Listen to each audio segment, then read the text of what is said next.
Hey everybody, Big Toad here and welcome to my studio. Today we're going to talk about brilliant sunsets. And just for an exercise, why don't you just go out and Google brilliant sunsets and you just start looking at them. And there is just a vast array of images out there to show you.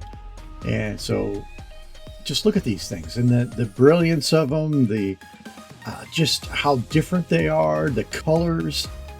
And so we're going to talk about that today for just a little bit, looking at the color wheel. And then we will we'll paint just the basic sky, the basic evening sky with no clouds and nothing in it, just taking in the brilliance of the sunset. All right, with that said, let's look at the color wheel.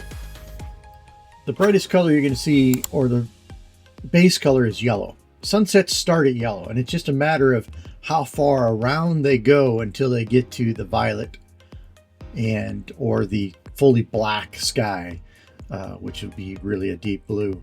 So where is your sunset starting?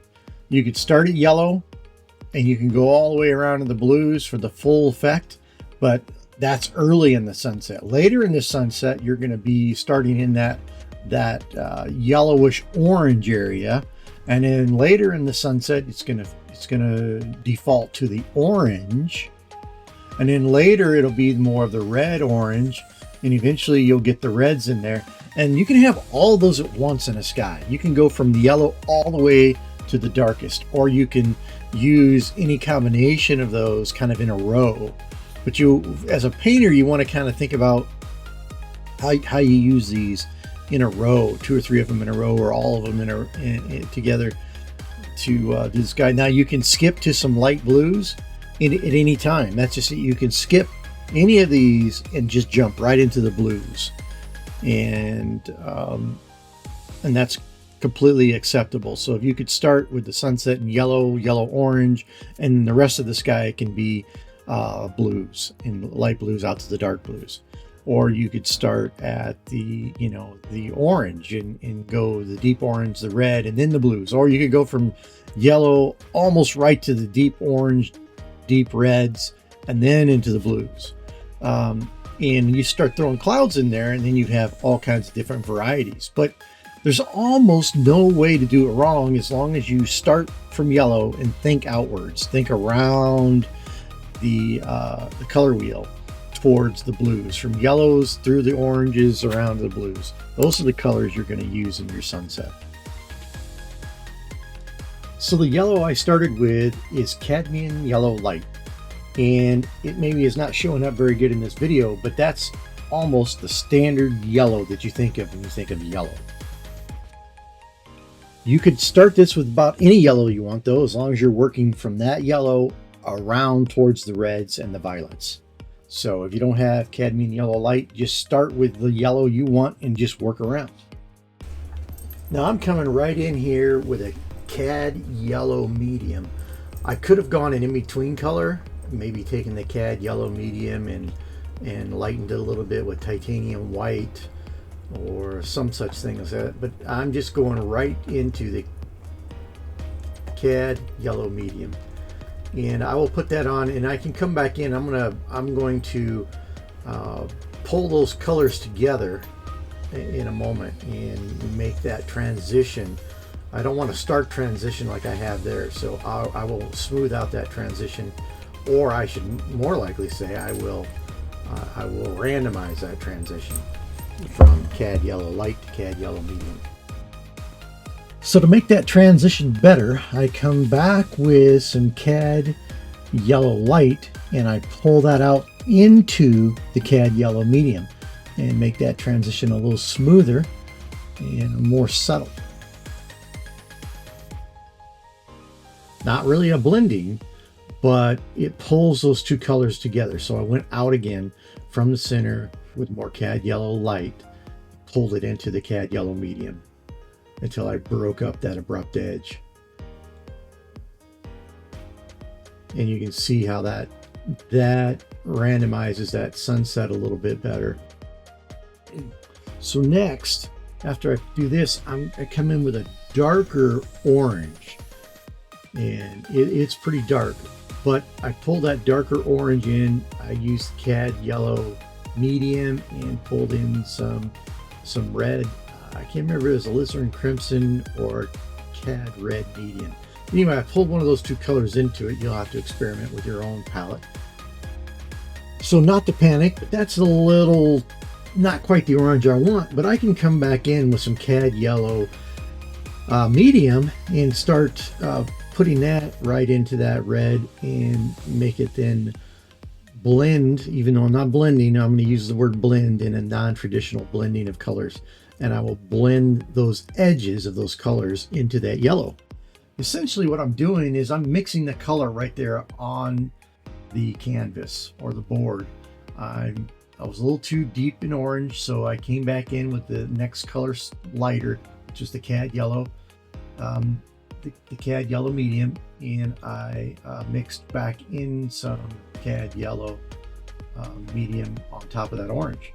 So that it's not blending, but it is melding the colors together. And here I'm doing it again with the CAD yellow medium into that deeper orange. I liked how that looked, and I want to maintain the consistency around the sunset. So this impasto method allows me the color on the board, on the canvas, whichever you're using, to mix colors right on the fly on the board and not create mud. I will come back in and soften, like I'm doing there, these transitions from one color to the next. And softening those transitions in the sunset, I believe, is important. You don't always soften transitions when you're doing impasto. Sometimes you want that abrupt change, and it's part of the process. And so knowing when to transition and when to have the abrupt changes in color is part of the fun and the excitement and the skill set of impasto painting. My sunset isn't centered, but I want to make sure that the halo of color around the sunset is somewhat even. So now I'm coming in with red, and that is alizarin crimson, I think, right out of the tube. And I'm going to work out away from the orange now and transition into these reds. I'm painting that alizarin crimson right on top of the orange that I already had there, allowing that transition to take place as I paint. As needed, I will dip back into that orange in order to make that transition to the reds. So as I stated, this is a pretty broad, wide open sky, no clouds, no haze or anything. I'm just allowing the full spectrum of the sunset colors to come into this as an example. I wouldn't always do sunsets like this with all the colors. You know, if you review and look at brilliant sunsets, like I said, on Google, you'll find there's all varieties and mixtures of them. So don't pigeonhole yourself in always doing one kind of sunset. Look and practice and do many others. I just wanted to show you this base example of doing basic sunset, just going from yellow all the way out to my darkest of blues.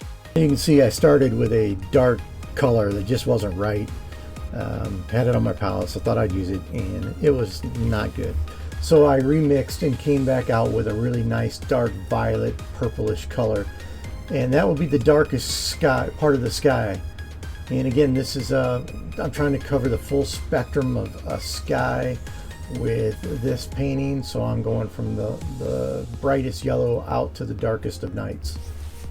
Now, to help with the transition between the darkest colors and the dark red, I did come back in with red. I think it was alizarin crimson right on the seam where those two met, and began to paint and build that transition.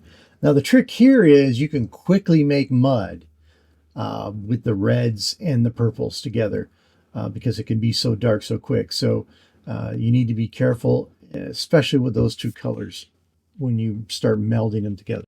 Getting close to being done now. I'm going to start working on my transitions from color to color. So I started in the center working with the yellows, CAD yellow light, and working that into a transition into the CAD yellow medium to make sure that that looks appropriate.